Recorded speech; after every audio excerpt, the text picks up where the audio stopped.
4 देशों के 12 करोड़ लोग भूकंप की दहशत में हैं।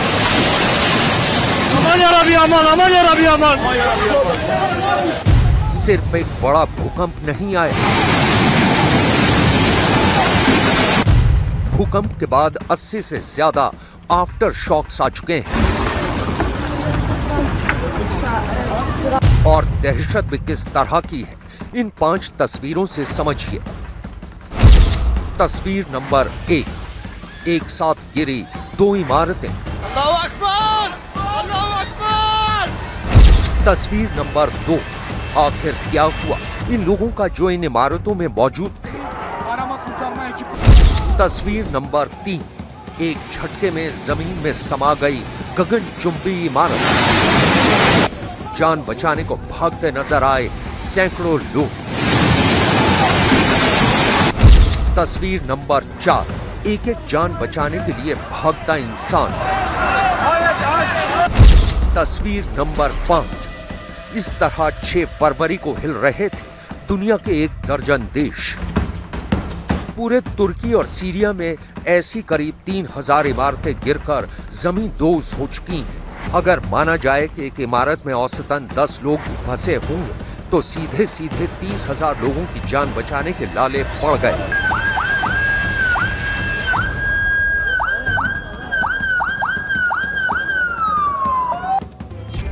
यूएस जियोलॉजिकल सर्वे के मुताबिक भूकंप का सबसे बड़ा केंद्र तुर्की का गाजियान्टेप इलाका था, जहां 18 किलोमीटर की गहराई में भूकंप केंद्र मौजूद था।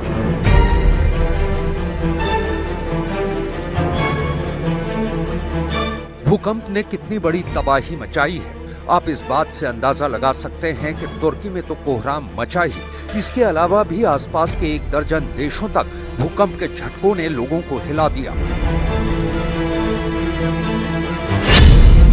तुर्की के अलावा Syria, Lebanon, Cyprus, Greece, Jordan, Israel, Iraq, Romania, Georgia और इजिप्ट में भी भूकंप के झटके महसूस किए गए। तुर्की के आदियामा और दियारबकर में सबसे ज्यादा तबाही मची है। यहाँ पर सबसे ज्यादा इमारतें गिरी हैं।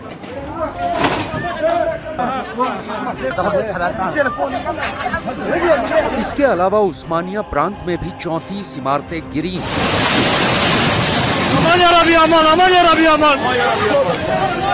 तुर्की के मलात्या में 130 से ज्यादा इमारतें गिरी हैं।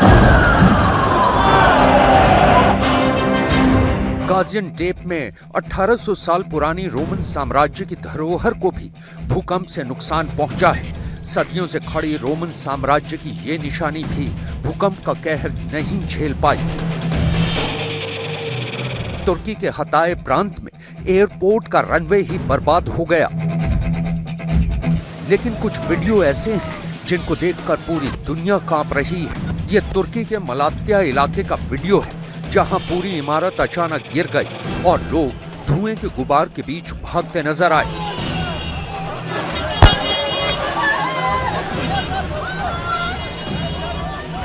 और ये तस्वीर इस वक्त दुनिया में सबसे ज्यादा देखी जा रही है। ये तुर्की के संतुर्फा की तस्वीर है, जहां भगदड़ मच गई।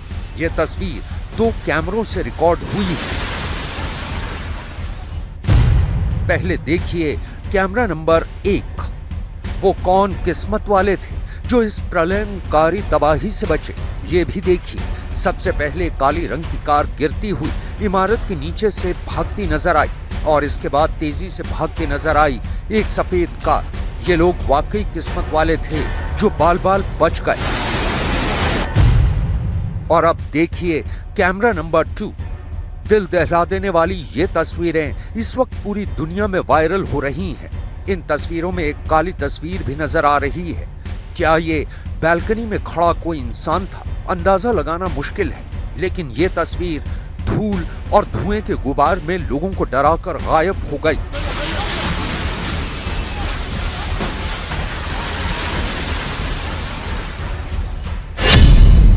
तुर्की में भूकंप केंद्र धरती के अंदर मौजूद टेक्टोनिक प्लेट्स के ट्राई जंक्शन पर था। 3 plates Arabian plate, African plate और अनातोलिया प्लेट के ट्राइन जंक्शन पर सबसे बड़ी हलचल हुई है। तुर्की के पड़ोसी सीरिया में भी भूकंप ने भारी तबाही मचाई है। यहाँ युद्ध के दौरान इमारतों पर बम बरसे थे, पूरा शहर खंडहर हो गया था और अब भूकंप ने इन लोगों की कमर तोड़ दी है। सीरिया के प्रभावित शहरों के अस्पताल इस वक्त घायलों से भरे हुए हैं।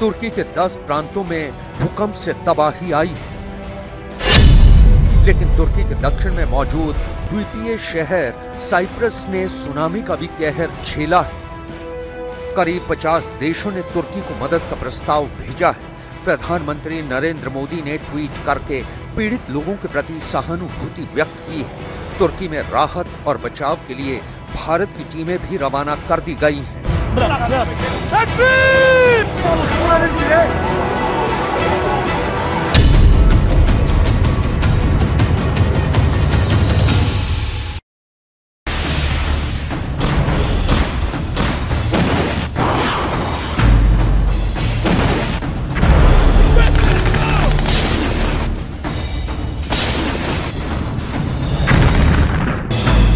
रूस के राष्ट्रपति व्लादिमीर पुतिन और यूक्रेन के प्रेसिडेंट वोलोदिमीर ज़ेलेंस्की, एक दुनिया के सबसे ताकतवर देशों में शुमार रूस के सबसे शक्तिशाली नेता, तो दूसरे दुनिया के करीब 200 देशों की फहरिस्त में शामिल एक अदने से मुल्क यूक्रेन के राष्ट्राध्यक्ष, दोनों एक दूसरे के कट्टर दुश्मन, जानी दुश्मन।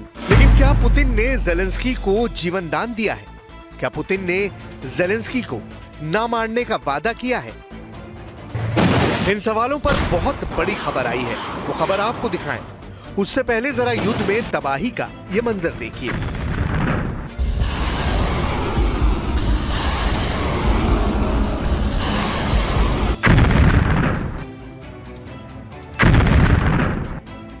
रूस और यूक्रेन में कोई मुकाबला ही नहीं। पुतिन चाहे तो ज़ेलेंस्की और उनके देश को मिट्टी में मिला दे, लेकिन आगाज के करीब 1 साल बाद भी युद्ध अंजाम तक क्यों नहीं पहुंचा? क्या नेटो की शह पर ज़ेलेंस्की की आर्मी पुतिन की सेना पर भारी पड़ रही है, या फिर पुतिन यूक्रेन को बहुत धीरे धीरे बर्बाद करना चाहते हैं? ये बात सिर्फ पुतिन को ही मालूम है। लेकिन एक बात जो किसी को मालूम ना थी, वो 24 फरवरी 2022 से यूक्रेन पर नॉन स्टॉप बरसते बारूद के बीच अब जाकर पता चली है। पुतिन का एक वादा, पुतिन का एक वचन, जिससे बचा ज़ेलेंस्की का किला, जिससे बचा ज़ेलेंस्की का जीवन। पुतिन का ये वादा, ये वचन, वो खबर है जो यूक्रेन युद्ध में अब तक का सबसे बड़ा पर्दाफाश है। ये बात ऐसी है जो साबित करती है कि पुतिन का वचन ही शासन है। पुतिन ने यूक्रेन पर अंधाधुंध मिसाइलें दागने में कोई कोताही नहीं बरती। दिन के उजाले से रात के अंधेरे तक में बम बरसाकर कीव में कोहराम मचा दिया। लेकिन पुतिन ने अगर ज़ेलेंस्की की जान बख्शने का वादा कर दिया तो कर दिया। अब भले ही ज़ेलेंस्की इसे रूस की कमजोरी समझे और खुद की ताकत के तौर पर पेश करे, लेकिन सच क्या है वो आप खुद सुनिए। באיזשהו שלב, 3 שעות פנימה 4, אנחנו כבר מדלגים לתוך הפגישה, אני אומר לו, שמע, מה עם הסיפור הזה? אתה מתכוון להרוג? והוא אמר, אני לא ארוג את זלנסקי. ואז אמרתי לו, אני צריך להבין שאתה נותן לי את המילה שאתה לא הורג את זלנסקי. הוא אמר, אני לא הורג את זלנסקי. पुतिन के इस वादे का दावा किसी ऐरे गैरे ने नहीं, बल्कि इजराइल के पूर्व प्रधानमंत्री नफ्ताली बेनेट ने किया है। बेनेट के मुताबिक पुतिन से मिले इस भरोसे के बाद उन्होंने ज़ेलेंस्की को फोन लगाया। तो इस जीवनदान पर यूक्रेन के राष्ट्रपति का क्या रिएक्शन था वो भी सुनिए। התקשר לזלנסקי ישירות ואני אומר לו, תשמע, יצאתי מפגישה, הוא לא הולך להרוג אותך. इतना सुनते ही ज़ेलेंस्की ने बेनेट से तपाक से पूछा, क्या ये वादा पक्का है? इस पर नफ्ताली बेनेट ने जवाब दिया 100%, वो आपको नहीं मारेंगे। इस बातचीत के फौरन बाद ज़ेलेंस्की ने क्या किया, वो भी आप इजराइल के पूर्व प्रधानमंत्री से ही सुनिए। אחרי שעתיים זלנסקי עלה למשרד שלו, עשה סרט סלפי כזה מתוך הלשכה, אני לא מפחד והכל. מכל מקום זה היה ויתור אחד. הוויתור השני הוא ירד מפירוז אוקראינה. नेता बनने से पहले ज़ेलेंस्की अभिनेता थे, कॉमेडियन थे। ऐसे में अदाकारी के फन में माहिर ज़ेलेंस्की ने पुतिन से जीवन मिलते ही बेनेट के मुताबिक जो किया, जो कहा, जरा वो भी देख लीजिए। Ми звикли говорити, понеділок день важкий. В країні війна, тож кожен день.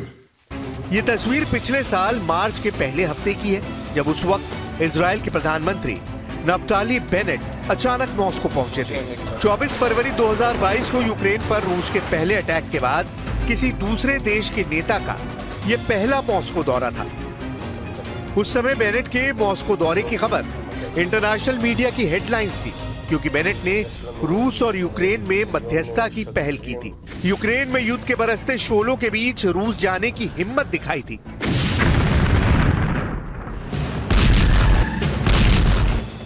हालांकि बेनेट की कोशिश नाकाम साबित हुई और यूक्रेन पर पुतिन का प्रहार न तब रुका और ना ही अब रुका है।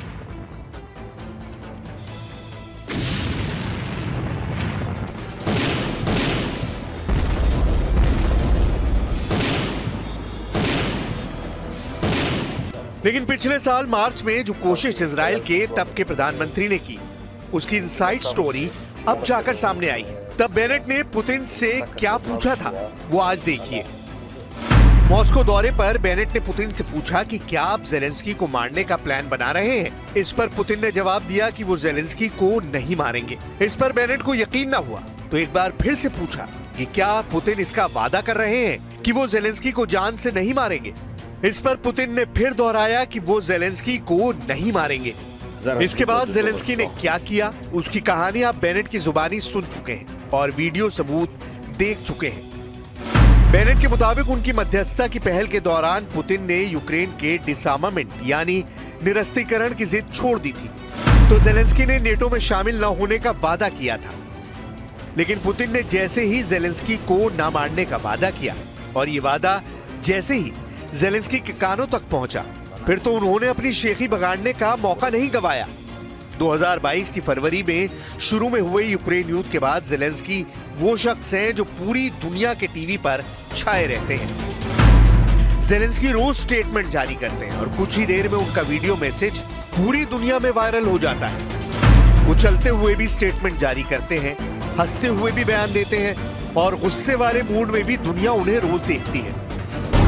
ज़ेलेंस्की के टारगेट पर हमेशा व्लादिमीर पुतिन होते हैं। ज़ेलेंस्की के टारगेट पर कादिरोव जैसे पुतिन के खूंखार कमांडर होते हैं। अब जरा बीते साल जुलाई का ये वायरल वीडियो देखिए। इसमें कादिरोव को देखिए और कादिरोव ने जिस शख्स पर हाथ रखा है उसे तो बहुत गौर से देखिए, बार बार देखिए, उसके बोलने का अंदाज देखिए, स्टेटमेंट पढ़ते हुए बॉडी लैंग्वेज देखिए। कंधे पर कादिरोव के हाथ का ऐसा असर कि डर से आंसू निकलने लगे थे और ये पानी पीने लगता है। रमजान कादिरोव का बीच बीच में हड़काना ऐसा कि ज़ेलेंस्की ने सपने में भी नहीं सोचा होगा कि कीव में बैठे हुए उनके साथ कोई ऐसा भी कर सकता है। सब आपके सामने है।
क्वेटा का ये धमाका पाकिस्तान के विकास वाली कहानी का पहला और आखिरी अध्याय है। खुलकर कहें तो पाकिस्तान ने पिछले 70 सालों में जो पाठ पढ़ा है उसका पहला हर्फ इसी आतंकवाद से शुरू होता है, जिसके धमाके देश को दहला रहे हैं।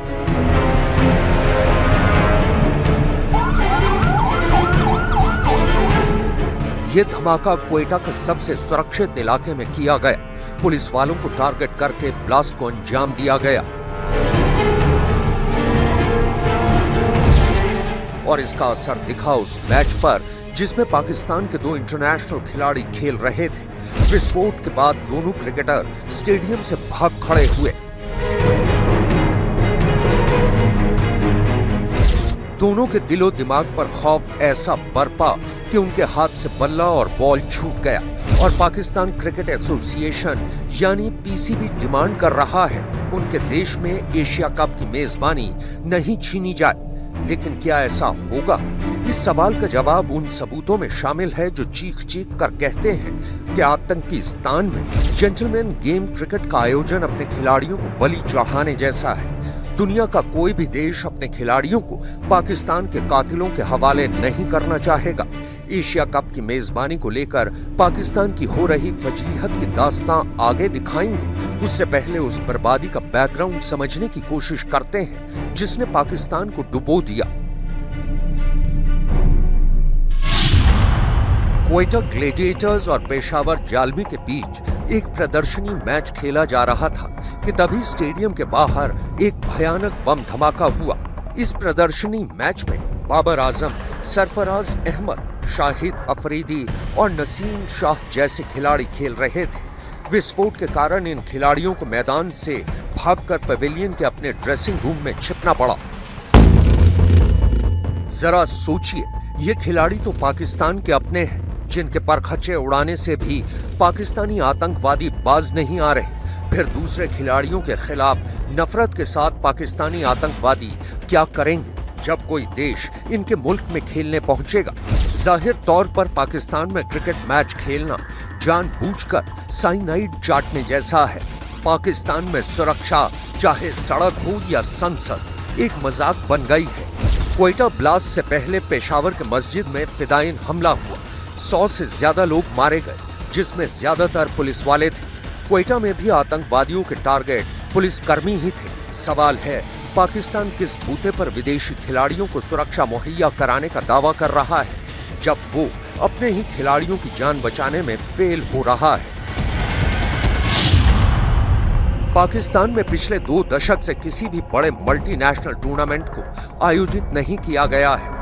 इसके पीछे सबसे बड़ा कारण सुरक्षा ही रहा है।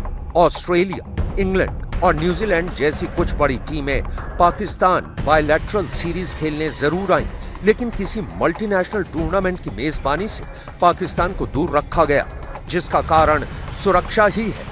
इसी सुरक्षा के मद्देनजर अब इसी साल होने वाले एशिया कप की मेजबानी पाकिस्तान से छिनती दिख रही है। सिर्फ एशिया कप ही नहीं, पाकिस्तान को इसी साल आईसीसी चैंपियंस ट्रॉफी की मेजबानी मिली थी, लेकिन उस पर भी खतरे के बादल मंडरा रहे हैं। क्वेटा में बम ब्लास्ट की जिम्मेदारी तहरीक तालिबान पाकिस्तान ने ली है। पेशावर बम धमाके की जिम्मेदारी भी इसी संगठन ने ली थी, लेकिन बाद में इसे इनकार कर दिया। मतलब देश की टॉप सिक्योरिटी एजेंसियों को भी नहीं पता कि पाकिस्तान का कौन सा आतंकी कितने बारूद के साथ कहां बैठा है। आलम यह है कि पाकिस्तान इस वक्त आतंकवादियों का स्वर्ग बन गया है। जितना चाहे खून बहा सकते हैं ये आतंकी, कभी पेशावर, कभी क्वेटा। जितनों को चाहे मौत की नींद सुला सकते हैं, कभी लाहौर, कभी कराची। पाकिस्तान के पालने में पला आतंकवाद का शिशु अब अपने प्रौढ़ रूप में मुल्क को जला रहा है।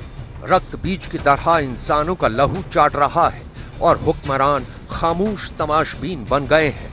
ठीक वैसे ही जैसे जब रोम जल रहा था तब नीरो बांसुरी बजा रहा था। यकीन नहीं होता तो 4 महीने लंदन में बिताकर वतन लौटी नवाज शरीफ की बेटी मरियम नवाज की स्पीच सुन लीजिए। प्रधानमंत्री चचा जान शहबाज शरीफ पाकिस्तान में आतंक पर कबूलनामा लिख चुके हैं। अब भतीजी मरियम नवाज पाकिस्तान की हकीकत अपने मुखाबर बिंद से पेश कर रही हैं। सुनिए। दिल में शदीद तकलीफ है कि आपके घरों में मुश्किलात हैं। आटा महंगा है, रोटी महंगी है, सब्जी महंगी है, गोश्त महंगा है, दालें महंगी हैं। ये महंगाई किसकी अता की हुई है? आज जो हमें कीमतें बढ़ानी पड़ रही हैं, वो उस मुआहदे की वजह से जो इमरान खान करके चला गया। मरियम नवाज के पिता करप्शन केस में लंदन भागे हुए हैं।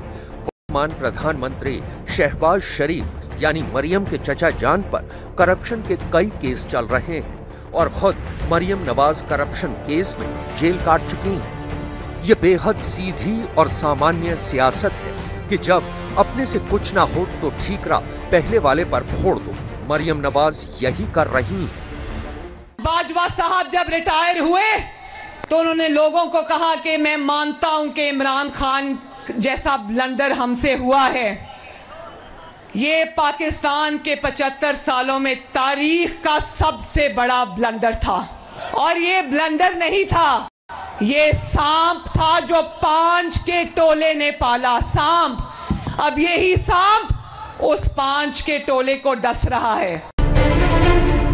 इमरान खान नियाजी भी सियासी बदले की भूमिका निभाते सर्वदलीय कॉन्फ्रेंस में आने से इनकार कर चुके हैं। ये कॉन्फ्रेंस IMF के कर्ज की शर्त पूरी करने के लिए है, लेकिन यहाँ भी सब बटे हुए हैं। कहीं कोई सुर नहीं, कोई लय नहीं, कोई तरीका नहीं, कोई सलीका नहीं, कोई नियम नहीं, कोई कानून नहीं। पाकिस्तान इस वक्त अराजकता का दलदल बन गया है। जितना ही निकलना चाह रहा है धंसता जा रहा है, क्योंकि देश को बचाने की नीयत किसी की भी नहीं है। सब स्वार्थ के शिखर पर खड़े अपनी तुरही बजा रहे हैं। नीचे जमीन पर आवाम महंगाई भुखमरी से रेंग रही है। जिस सेना के बूटों तले आवाम अपनी किस्मत तलाशती आई है, उसे भी आवाम की परवाह नहीं। उसके पास भी सियासतदानों की तरह कश्मीर वाली मीठी गोली है, जिसके लिए आवाम 24 घंटे मुंह खोले खड़ी है।